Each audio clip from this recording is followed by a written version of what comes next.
La liberté financière, c'est un concept qui fait rêver, n'est-ce pas? Mais en même temps, ça reste souvent très abstrait, un peu flou alors. Et si pour une fois, on arrêtait de voir ça comme une sorte de rêve inaccessible? L'idée ici, c'est justement de faire le contraire, de prendre ce grand concept et de le transformer en quelque chose de très concret.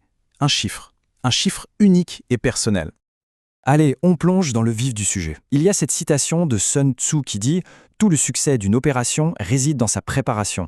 Et ça, c'est tellement vrai pour l'indépendance financière. Ce n'est pas un truc qu'on improvise. C'est un peu comme vouloir gravir une montagne. Il faut une carte, il faut un plan et bien sûr, le bon équipement. Pour bien comprendre l'idée, on va commencer par une métaphore assez puissante, celle de la fable du sablier. Vous allez voir, elle illustre parfaitement la différence cruciale entre deux types de revenus et surtout, elle montre comment on peut passer de l'un à l'autre. Alors, imaginez un monde où pour survivre, il faut sans cesse secouer un sablier. Chaque secousse, c'est du temps, de l'énergie et ça fait tomber des grains d'or. C'est exactement ça le revenu actif. On échange son temps contre de l'argent. Le problème, c'est que si on arrête de secouer, les grains s'arrêtent de tomber et c'est la situation de la plupart des gens. Mais il y a un autre groupe. Des personnes qui, elles, n'ont pas besoin de secouer le sablier. Pourquoi?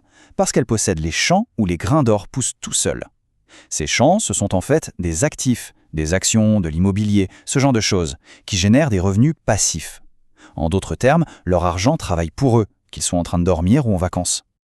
Et c'est là que ça devient vraiment intéressant. Il existe un troisième groupe, celui qui décide de construire ses propres champs. Chaque jour, ses membres prennent quelques grains durement gagnés en secouant leur sablier et ils les plantent. Au début, évidemment, il ne se passe pas grand-chose. Mais avec le temps, la patience, la discipline, ces graines finissent par donner des récoltes. Voilà le chemin vers la liberté. Utiliser ces revenus actifs pour bâtir des actifs qui, eux, généreront des revenus passifs. Bon, la fable nous a montré le chemin, c'est super. Mais maintenant, il est temps de parler chiffres. Concrètement, ça représente quoi? Combien de grains il faut pour ne plus jamais avoir à secouer son sablier? Bref, quel est le prix de sa liberté? C'est la question à laquelle on va répondre. Il est temps de mettre un chiffre précis sur ce rêve. Fini de naviguer à l'aveugle, sans savoir où l'on va. Là, l'objectif, c'est de définir une destination claire, un vrai cap. La toute première pièce du puzzle est simple, mais elle est absolument fondamentale. Il faut savoir exactement de combien on a besoin pour vivre chaque année. Et quand je dis tout, c'est tout. Du café du matin jusqu'aux vacances d'été, en passant par les réparations imprévues de la voiture. Et maintenant, voici la pièce maîtresse. Le nombre qui change tout. Un multiplicateur tout simple, mais qui est la clé de voûte de ce calcul. Prêt? C'est 25. C'est ça. Les dépenses annuelles totales, on les multiplie par 25. C'est ce chiffre magique, le montant qui, une fois qu'il est bien investi, peut financer toute une vie. Pour que tout ça soit encore plus concret, je vous présente Sandra. On va la suivre dans son parcours. Elle va nous montrer comment elle a appliqué cette formule, étape par étape, pour elle-même. Ce qui est intéressant avec Sandra, c'est qu'au début, elle est un peu réticente. Comme beaucoup de monde en fait. Les tableurs, les budgets, ça ne la fait pas rêver. Faire ses comptes, ça lui semble être une corvée. Mais elle va vite comprendre que c'est en fait la première étape indispensable pour reprendre le contrôle. Alors, après avoir bien suivi ses dépenses, voilà à quoi ressemble le budget mensuel de Sandra.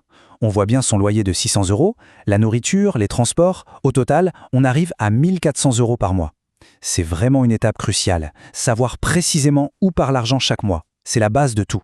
Mais attention, ce n'est pas tout. On a tous ces dépenses un peu sournoises, vous savez, celles qui n'arrivent qu'une ou deux fois par an. Les impôts, les assurances, la réparation de la voiture qui tombe toujours au mauvais moment. Et bien sûr, les cadeaux de fin d'année. Si on ne les intègre pas dans le calcul, elles peuvent vraiment faire dérailler les budgets les mieux planifiés. Donc pour Sandra, si on ajoute ces 2 400 € de frais annuels à ses dépenses mensuelles, on arrive à un total de 19 200 € par an. Voilà, c'est ce chiffre 19 200 € qui est la base de tout le calcul de son chiffre de liberté. Bon, un objectif comme ça peut paraître énorme, un peu écrasant même. Mais pas de panique. On va le décomposer en 3 niveaux de liberté. Ça va rendre le voyage beaucoup plus gérable et promis, aussi beaucoup plus motivant. Appliquons notre formule magique à Sandra. 19 200 € multiplié par 25, ça nous donne 480 000 €. Ça, c'est ce qu'on appelle son chiffre de liberté intermédiaire. C'est le capital qui lui permettrait de maintenir son niveau de vie actuel sans plus jamais avoir à travailler. Regardons d'un peu plus près ces fameux niveaux. La liberté idéale, à 600 000 €, lui permettrait de remplacer l'intégralité de son salaire. C'est le grand objectif. Mais regardez la liberté basique. Elle ne couvre que les besoins essentiels, comme le loyer, la nourriture, et ce chiffre descend à 270 000 €. D'un coup, ça paraît beaucoup plus accessible, non? C'est un premier jalon qui peut vraiment faire toute la différence pour garder la motivation. Mais voilà, en quelques étapes finalement assez simples, Sandra est passée d'un rêve un peu vague de liberté à 3 objectifs chiffrés, clairs et nets. 270 000 € pour sa liberté de base, 80 000 € pour son niveau intermédiaire et 600 000 pour son idéal.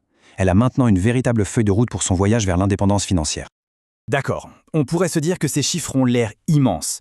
Comment est-ce seulement possible d'atteindre de tels montants? Eh bien, la réponse tient en 2 concepts financiers incroyablement puissants.